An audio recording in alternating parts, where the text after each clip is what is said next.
Mas tinha muita dificuldade na época, né, Hernani e Aloysio? Muita. Dificuldade na tecnologia, que não chegava, estava tudo muito atrasado, né? Os instrumentos, por exemplo, os amplificadores. Amplificador, por exemplo, para uma guitarra, para os técnicos aqui do Sul, que não existia, era fácil. Mas para um contrabaixo, que eu era contrabaixista, tinha que pegar uma caixa acústica do Fran. O aparelho era uma coisinha pequenininha, que botar hoje aqui é até Deus me livre. E então foi muito dificultoso, tudo. Não existia. Então a gente tinha que se virar do jeito que dava. Como é que vocês conseguiram estourar assim tão rapidamente? Porque foi muito rápido, né? O estouro da banda, assim, como sucesso, né? A banda, depois conseguimos comprar os instrumentos, a guitarra elétrica, amplificador, uma bateria razoável que a gente foi incrementando, porque não se tinha recursos. Os instrumentos em São Paulo e nas grandes cidades aqui não tinha na época ainda. E aí a gente começou a trabalhar, a ensaiar, a apresentar. Fizemos dois festivais de música aqui, 2 shows, em 2 anos seguidos. Um foi no antigo Cine Rio do Sul. Que hoje é a Igreja Universal do Reino de Deus. E o outro foi lá no Cine Dom Bosco, né? E depois a coisa era novidade, então era uma mania internacional, era chamada Beatlemania, né? E realmente as músicas que eles produziram, os Beatles, naquela época, eram músicas que acabaram se tornando verdadeiros standards, ao lado de outras grandes composições da música popular internacional. Então os Beatles talvez foram além, como conjunto de rock, do que era o que usualmente acontecia. Então o rock, digamos, ele estava muito num nicho de mercado e de atuação. E os Beatles parece que conseguiram sensibilizar outras áreas, né? E aí grandes compositores, grandes intérpretes da música internacional, como foi o caso do Frank Sinatra, por exemplo, gravou música dos Beatles, e outros tantos célebres do jazz tocaram as suas versões das músicas dos Beatles.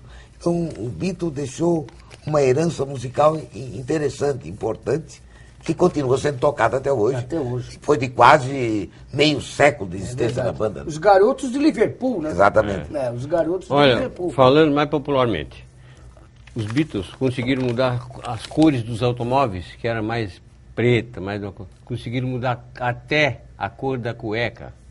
Da cueca? Era tradicional. Mudaram essas cores modernas que eles e por aí afora. E vocês se espelharam basicamente nas músicas, mas também eu estava olhando as fotografias. Sim. Vocês têm bastante fotos antigas aí, que eu acho um espetáculo. E vocês se vestiam muito parecido com os Beatles. Não, nós copiávamos a moda dos terninhos que eles usavam e tal. Exatamente. A bota de sal. Pois o caso da bota, vocês falavam antes do programa. O Albino Montebeller confeccionou botas para vocês com salto que não existia para comprar? Exatamente. Não existia. Foi tudo feito. Foi designer local. Designer do Alto Vale. E ele produziu as botas. Feito com torno ainda. Com torno, não era com prego. Com torno, exatamente. Aqui aí. vocês estão já de bota, ó. Já estão com bota de bota via Montebeller. Via Montebeller. Já podíamos criar aqui uma grife especial para isso. É verdade. Botas via Montebeller. Via Montebeller. Agora, isso não chegava em Rio do Sul, nem essa bota chegava. Não chegava. Rio do Sul era uma cidade muito pequena, mas tinha assim, digamos, naquela época, tinha assim um pessoal que digamos assim, dava um passo à frente, estava querendo inovar, assim. Então tinha um grupo de pessoas, intelectualmente falando, musicalmente, assim, que estavam sentindo aquela efervescência artístico-musical e de costumes, de mudança de paradigma no mundo, e se incorporava aquilo, né? Era como se fosse uma revolução cultural, né?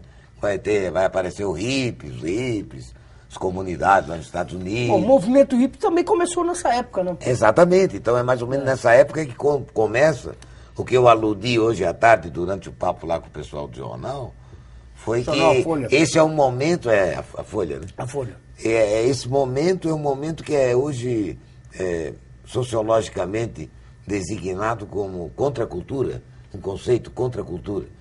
Então o movimento contracultural ele teve um lado que eu diria bom, um lado artístico de reunir um monte de gente com boa cabeça, a fim de fazer uma coisa nova, mudar paradigmas, e por outro, digamos, foi o berço de gestação do pensamento politicamente correto, que é ruim. O mundo estava cansado. Vou contar a história dessa botinha aí que me passou batido. Ela era confeccionada, não era com prego, nem costura, nada? Era Não, como é que era? era muito curioso, porque ele usava uma tecnologia muito antiga, que meu pai, na época, foi feita com o torno. Então não era introduzido palitos de madeira ali para fechar. Para sola. Ao invés do prego, ao invés da costura, era chamado com torno.